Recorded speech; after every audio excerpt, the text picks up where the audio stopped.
Hi good evening दोस्तों, कैसे हैं? आई होप आप लोग बहुत अच्छे होंगे। चलिए आज स्टार्ट करते हैं। आज जो लेक्चर होगा लेक्चर 2 होगा, क्योंकि इसके पहले हम लोग क्लास लेक्चर 1 पढ़ चुके हैं, तो आज का लेक्चर 2 होगा। और आज हम लोग पढ़ने वाले हैं जो जीवों में विविधता था, उसमें कुछ पॉइंट्स थे, उसको हमने मतलब कि आज कवर करेंगे।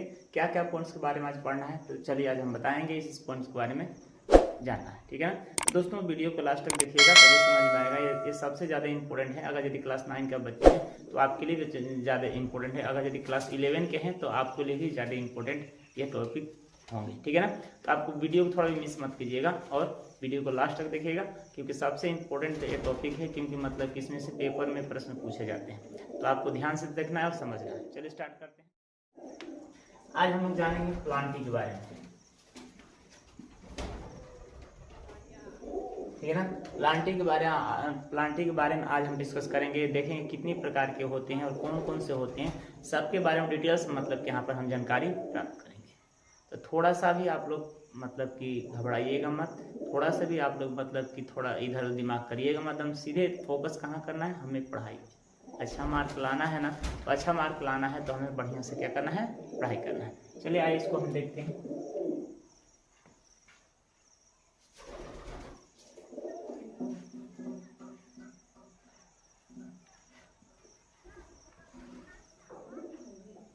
ये जो प्लांटी है कम से कम 5 प्रकार के होते हैं। प्लांटी जो है इसमें कम से कम 5 प्रकार के जीव होते हैं, और सॉरी जीव नहीं होते, 5 प्रकार के पौधों के बारे में अध्ययन करना है। प्लांटी में वैसे ही पौधे आएंगे, बेसिक कंसेप्ट बता देते हैं। किसी में पत्ते होंगे, किसी में तने होंगे, किसी में पुष्प नहीं होंगे तो किसी में पुष्प होंगे, तो किसी में तने नहीं होंगे तो किसी में बीज बनेगा तो किसी में बीज नहीं बनेगा। इस तरह के पौधे इस प्लांटी में आएंगे, और इन चीज़ों के बारे में हमको क्या करना है, जानना है, ठीक है। तो सबसे पहला मेरा जो पॉइंट होगा वो कौन सा होगा, थैलोफाइटा, ठीक है ना। सबसे जो मेरा पॉइंट पहला होगा कौन सा होगा, थैलोफाइटा, थैलोफाइटा, ठीक है ना। नेक्स्ट जो आएगा ब्रायोफाइटा,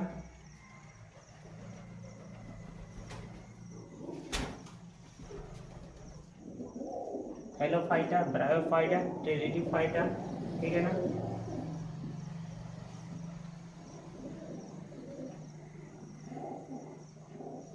टेरिडोफाइटा।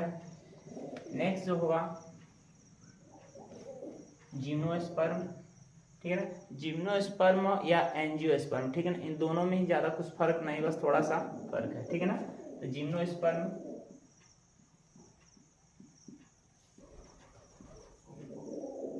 जिम्नोस्पर्म, और नेक्स्ट जो आएगा एंजियोस्पर्म,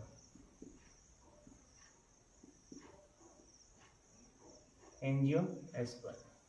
इन 5 पॉइंट्स के बारे में दोस्तों हमको क्या करना है, जानना है, और पूरा विस्तार से जानेंगे। थोड़ा बहुत नहीं जानना है, हमको पूरा बेसिक कंसेप्ट पूरा ध्यान से इसको देखना है और पूरे तैयारी के साथ पढ़ना है, ताकि कहीं से भी कुछ छूट ना पाए।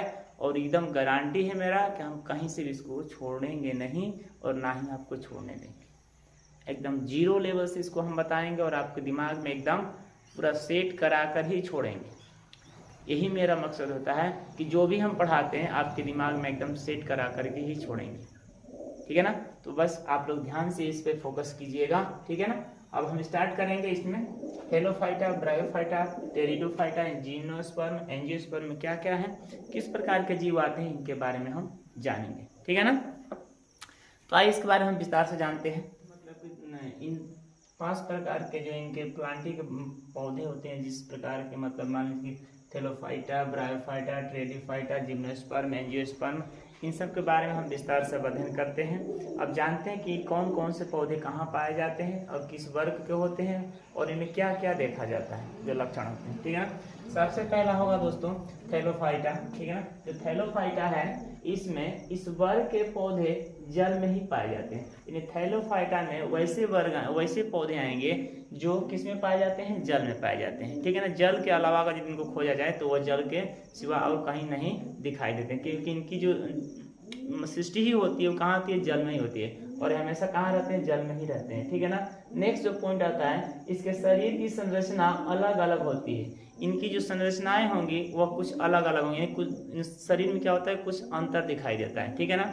अब यह अंतर जो दिखाई देता है तो उससे हम पहचान सकते हैं इनके लक्षण कुछ अलग अलग होते हैं, इनकी जो प्रजातियां होती हैं कुछ अलग अलग आपको दिखाई देंगी। इसीलिए हमने लिखा है इनके शरीर की जो संरचनाएं होती हैं क्या होती हैं, अलग दिखाई देती है, यानी अलग होती है। नेक्स्ट पॉइंट है, ये सब शैवाल के नाम से जाने जाते हैं। ये सब शैवाल के कैटेगरी में आते हैं, इसीलिए इनको क्या कहा जाता है, शैवाल के नाम से जाना जाता है, क्योंकि जल में ही शैवाल होता है। तो जल में तो और भी पौधे होते हैं, लेकिन इस कैटेगरी में आने वाले जितने भी पौधे होते हैं वो छोटे होते हैं और शैवाल के रूप में ही होते हैं, इसीलिए उन्हें क्या कहा जाता है, शैवाल के नाम से ही जाना जाता है। जैसे में आपका कारा हो गया, ठीक है ना, फिर से अलवा हो गया, क्लोडोफोरा हो जाएगा, ठीक है ना, और स्पाइरोगायरा हो जाएगा। ये सिर्फ कुछ दोस्तों एग्जांपल हैं जो आप लोग अपने एनसीईआरटी बुक में देख सकते हैं। इसका एनसीईआरटी बुक में मतलब और भी दिया गया होगा, अगर यदि नहीं है तो यहाँ पर हमने नोट कर दिया है, ठीक है ना, आप इसको नोट कर लीजिएगा।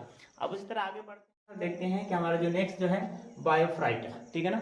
बायोफाइटा में क्या क्या आता है, इस वर्ग में उभयचर पौधे आते हैं जो जल में ना के बराबर होते हैं। इसमें वैसे ही पौधे आएंगे जो जल में ना के बराबर मिलते हैं, ठीक है ना। और अक्सर देखा जाए तो उभयचर मतलब के होते हैं, ठीक है ना, कभी जल में मिल जाएंगे और कभी बाहर में भी मिलते हैं। अक्सर ये बाहर ही अधिक दिखाई देते हैं, ठीक है ना, इसीलिए हमने यहाँ पर लिख दिया कि जल में ना के बराबर ही दिखाई देते हैं। नेक्स्ट जो पॉइंट होगा, इनके शरीर में कोई संवहन ऊतक नहीं पाया जाता है। यहाँ पर कोई होगा दोस्तों, कोई संवहन ऊतक नहीं पाया जाता। जैसे मान लीजिए कि इनके शरीर में वह ऊतक नहीं पाया जाता जो जिसे ऊतक तंत्र के नाम से जानते हैं, यानी वो सूचना प्रदान नहीं कर सकता है। अगर जिस पार्ट्स में, जिस तरह छुई मुई का जो पौधा होता है जिसमें आप उनको जैसे स्पर्श करते हैं तो उसमें जैसे आप छूते हैं उसी पार्ट्स में क्या होता है, वो मतलब कि शर्मा जाता है, उसी पर वो सिमट जाता है, उस पर उनमें क्या होता है, ना पेशी ऊतक और ना ही समान ऊतक पाया जाता है। लेकिन इस पौधे में ठीक वही प्रक्रिया होती है कि इसमें संवहन ऊतक नहीं आपको मिलेगा, इसीलिए इसमें एक स्थान से दूसरे स्थान किसी भी प्रकार की कोई सूचना को देने वाला कोई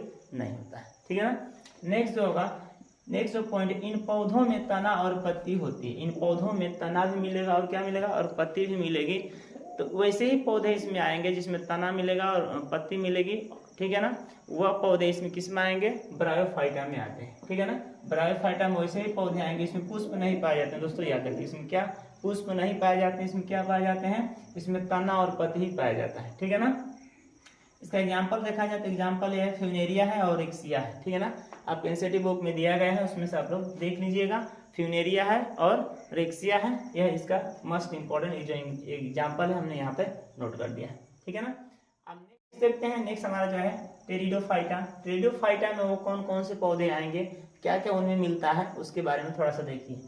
इसमें तना, पत्ती तथा जड़ पाया जाता है। इस जो टेरिडोफाइटा में जो मतलब पौधे आएंगे उसमें तना भी पाया जाएगा, पत्ती भी पाया जाएगा और जड़ भी पाया जाएगा, लेकिन पुष्प नहीं पाया जाएगा, ठीक है ना। उसमें क्या पुष्प नहीं पाया जाएगा। किसी पौधे में किसी पत्ती पाया जाएगा तो किसी में तना नहीं, किसी में तना तो किसी में पुष्प नहीं। हम ऐसे ही पौधों के बारे में क्या अध्ययन कर रहे हैं, लेकिन हमको इन सब पौधों के बारे में नहीं जानना है। मैं बताऊंगा दोस्तों किन पौधों के बारे में हमको अध्ययन करना है। तो देखिए टेरिडोफाइटा में इनमें क्या पाया जाता है, जो इस वर्ग में जो पौधे आते हैं उनमें कितना तना पाया जाएगा, पत्ती पाया जाएगा और जड़ पाया जाता है, और बाकी इनकी सिवा और कुछ आपको दिखाई उसमें नहीं देंगे, ठीक है ना। इसमें संवहन ऊतक पाया जाता है जो एक स्थान से दूसरे स्थान उनको क्या करता है, सूचना प्रदान कर सके, या एक स्थान से दूसरे स्थान उसमें जो परिवहन का काम होता है वो कर सके, ठीक है ना। तो उसमें संवहन ऊतक आपको मिलेगा, ठीक है ना। नेक्स्ट जो पॉइंट होता है, पौधे का विकास कम होता है। इन पौधों को जो विकास होते हैं अपूर्ण नहीं, यानी पूर्ण रूप से विकास नहीं करते हैं, थोड़ा बहुत कहीं ना कहीं लेकिन रहता है, थोड़ा सा विकास करते हैं, थोड़ा सा कहीं वृद्धि रुक जाती है। इनकी जो शारीरिक जो संरचनाएं होती हैं पूर्ण रूप से विकास नहीं कर पाता है, ठीक है ना। नेक्स्ट जो होता है, बीज की क्षमता इनमें नहीं होती है। कुछ पौधे ऐसे होते हैं इनमें क्या होता है कि बीज उत्पन्न करने की क्षमता इनमें नहीं देखी जाती है, ठीक है ना। तो वैसे पौधों को भी इसी में रखा गया है टेरिडोफाइटा में, ठीक है ना। जैसे एग्जांपल में देख लीजिए, फर्न है, ठीक है ना, और मार्सेलिया है। जो फर्न है, मार्सेलिया है, ये लोग मतलब दिखाई तो देते हैं लेकिन बीज उत्पन्न करने की इनके पास वो क्षमता नहीं होती है, वो अंडाशय नहीं होता है, इसीलिए वो बीज उत्पन्न नहीं कर पाते हैं। चलिए दोस्तों नेक्स्ट देखते हैं, जिम्नोस्पर्म। जिम्नोस्पर्म में वो क्या क्या पौधे आएंगे, कौन कौन से आएंगे, क्या क्या उनमें मिलेंगे, उसके बारे में समझिए। देखिए जिम्नोस्पर्म जो है ये दो शब्दों से मिलकर के बना है। कौन शब्द, ग्रीक शब्द से मिलकर के बना है। जिम्नो का अर्थ होता है नग्न बीज, ठीक है। जिम्नो का अर्थ क्या होता है, नग्न, और स्पर्म का होता है बीज। अब दोनों शब्दों को मिला देंगे, यानी जिम्नोस्पर्म का अर्थ क्या हो गया, नग्न बीज, ठीक है ना। वो नग्न बीज के नाम से वो जाना जाता है, किसमें, जिम्नोस्पर्म जो पौधे आते हैं उसके बीज नग्न होते हैं, यानी छोटे बीज होते हैं, ठीक है ना। जैसे में आप लोग देखे होंगे पाइसन आप लोग देखे हैं, खजूर का पौधा, अगर पाइसन समझ में नहीं आता तो खजूर देखे होंगे। खजूर में देखिएगा उसमें जो बीज होता है आपको दिखाई देंगे, ठीक है ना। एक ही बीज होता है, एक बीज मतलब कि वो एक बीजपत्री होता है कि दो बीजपत्री होता है दोस्तों, तो वो एक बीजपत्री होता है, याद रखिएगा। उसकी पत्तियां लंबी होती है, ठीक है ना।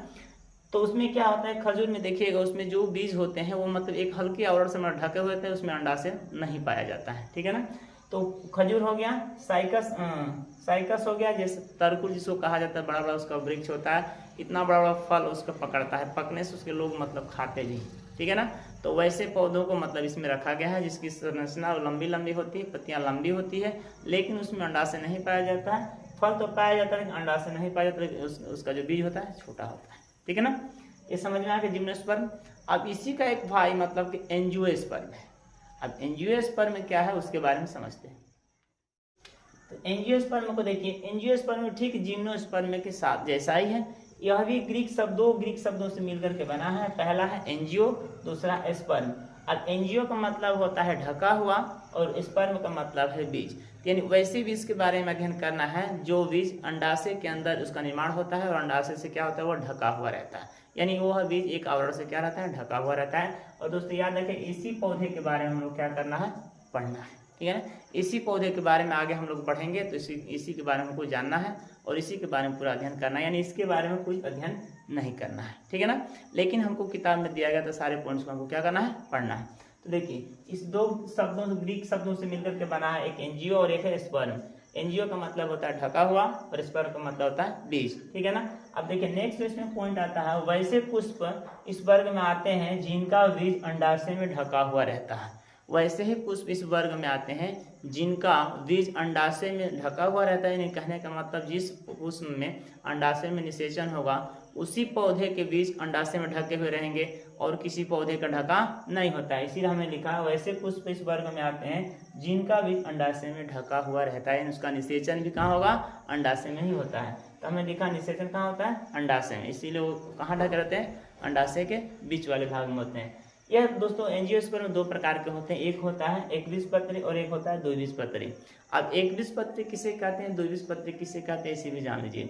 एकबीजपत्री को पहचानने का सबसे आसान तरीका, वैसे पौधे जिनकी पत्तियां लंबी होती है और पतली होती है, जिनकी पत्तियां लंबी होती है और पतली होती है, वैसे पौधों को हम क्या कहेंगे, एकबीजपत्री कहेंगे। और द्विबीजपत्री किसे कहेंगे, वैसे पौधे जिनकी पत्तियां गोल और चौड़ी होती है, वैसे पौधों को हम क्या कहेंगे, द्विबीजपत्री कहेंगे। तो पहचानने का सबसे आसान तरीका, एकबीजपत्री कहाँ है, कैसे है, उसको हम पहचान लेंगे, और द्विबीजपत्री कैसा होता है उसको भी हम पहचान सकते हैं। तो याद रखिएगा, एकबीजपत्री का जो भी पत्ता होता है वो क्या लंबा होता है और पतला होता है, तो उसे हम क्या कहेंगे, एकबीजपत्री कहेंगे। और जिस पौधे का पत्ती छोटा यानी चौड़ा होता है, गोल होता है, उसे हम क्या कहेंगे, द्विबीजपत्री कहेंगे, ठीक है। आई होप दोस्तों कि ऐसे पॉइंट आप लोग क्लियर हो गए होंगे। उम्मीद करता हूँ कि जितना पॉइंट्स यहाँ पर मैं बताया हूँ ये सारे पॉइंट्स आपको क्लियर हो गए। तो यह क्लास 9 और क्लास 11 के बच्चों के लिए खास करके ज़्यादा इम्पोर्टेंट है, क्योंकि दोनों क्लासों में पढ़ना है। तो आप लोग बेसिकली इस चीज़ को आप लोग बढ़िया से समझिए और बढ़िया से देखिए। अगर नहीं समझ में आता तो फिर इसको वीडियो को एक बार फिर देखिए और समझ लीजिए। मुझे उम्मीद है कि ये सारे पॉइंट्स आप लोग क्लियर हो गए होंगे। अगर यदि फिर भी किसी प्रकार का दिक्कत होता है तो उसके बाद हम तो ये है, आप कमेंट जरूर कर सकते हैं और हमें बता सकते हैं कि इस चीज़ में हमें दिक्कत है, फिर हम उसको वहाँ पर आपको समझाने का प्रयास करेंगे, ठीक है। तो बस आज के लिए दोस्तों इतना ही, फिर मिलेंगे अगले वीडियो में इसी तरह का इंपॉर्टेंट टॉपिक लेकर के। तब तक के लिए इजाज़त दीजिए। जय हिंद, जय भारत।